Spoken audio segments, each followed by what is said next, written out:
Hey, so I was just looking through some of my emails.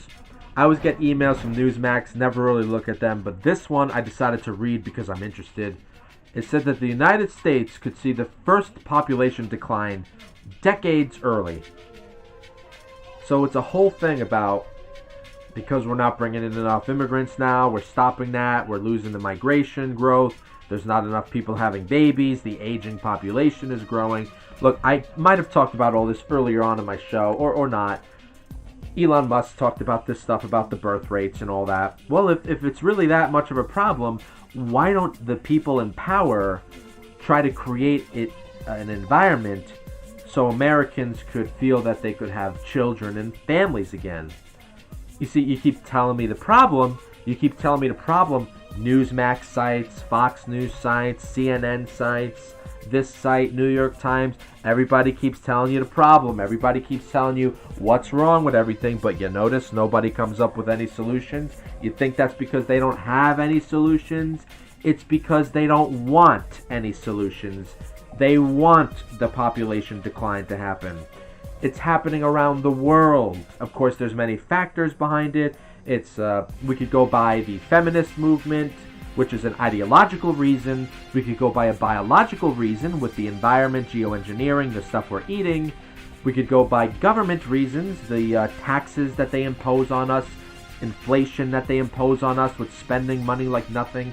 Foreign wars, military, of course, is definitely sucking us dry of any future. As I said in my previous videos, military is not freedom. Military is anti-freedom and is only bringing us more bullshit and will continue to do so always. And even Eisenhower said, the military-industrial complex will suck you dry. So even Eisenhower, who was in the military-industrial complex, warned us about the very same military-industrial complex, and yet still Americans do not see the problem. When is it that the problem becomes the Americans, the people? When is it that the blame shifts to the people? Because this has been going on for so long, and the people still don't see. When is it that it becomes their responsibility that we have all these issues? Because, frankly, the politicians are always going to be politicians, they're always going to be reptilians, they're always going to be what they are. And yet here we are, keep expecting these same evil people to save us, to save the trajectory of things. When are we going to say, you know what, this is our fault. This is the American people's fault because we keep falling for the same thing. We keep empowering the same kind of forces that have set us up for this situation. So that's why I'm saying I'm not worried about this stuff. I'm not worried about it because if it's going to happen, maybe it's happening because it's supposed to happen. And even if you could say, oh, but gee, man, it's because these evil people are working towards it. These evil people are doing that. This evil force is doing it, right? But what have we done in response to that? We just keep making the system more effective for them to do this to us. And when people do try to do something about it, the mob crushes them. So, you know, maybe you reap what you sow. Maybe it's true. Maybe it's true. You know, and I just hate to say, because I know not everyone should be blamed. But at some point, there has to be, like, the specter has to come in, and he has to lay judgment on us somehow. He has to say, I am tired of your complacency. I have been sent by God. I am the wrath of God. No, I mean, jokes aside, comic book stuff aside.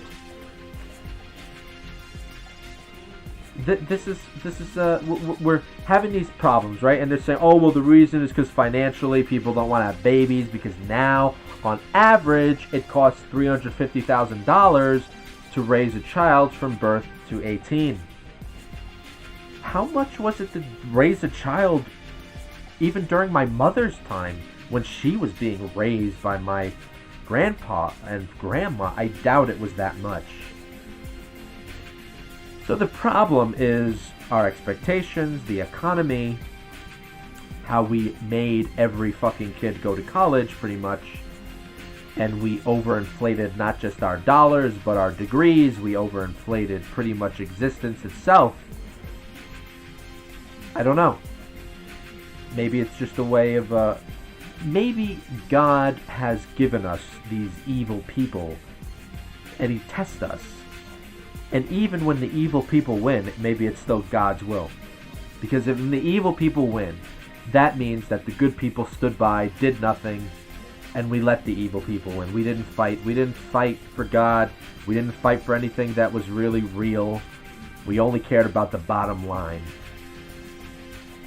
So maybe even the evil people are God's will. You know, I always thought that to some extent. I always thought that. I really there might have been some times where I said, you know, I don't know if I believe in God, because if God was real, why would he allow these evil people? Free will. Yeah, clearly, free will. But maybe there's also another reason for it. It's just testing certain generations, seeing if we're truly up to the test, if we deserve life, or if we deserve death because we didn't fight for what was right. So yeah, that's my bullshit for today. The population is shrinking earlier than they thought, according to projections. Could all be bullshit, but according to world projections, the birth rate has been declining for a long time for so many factors of reasons, not just one. Let me know what you guys think. G-Man out.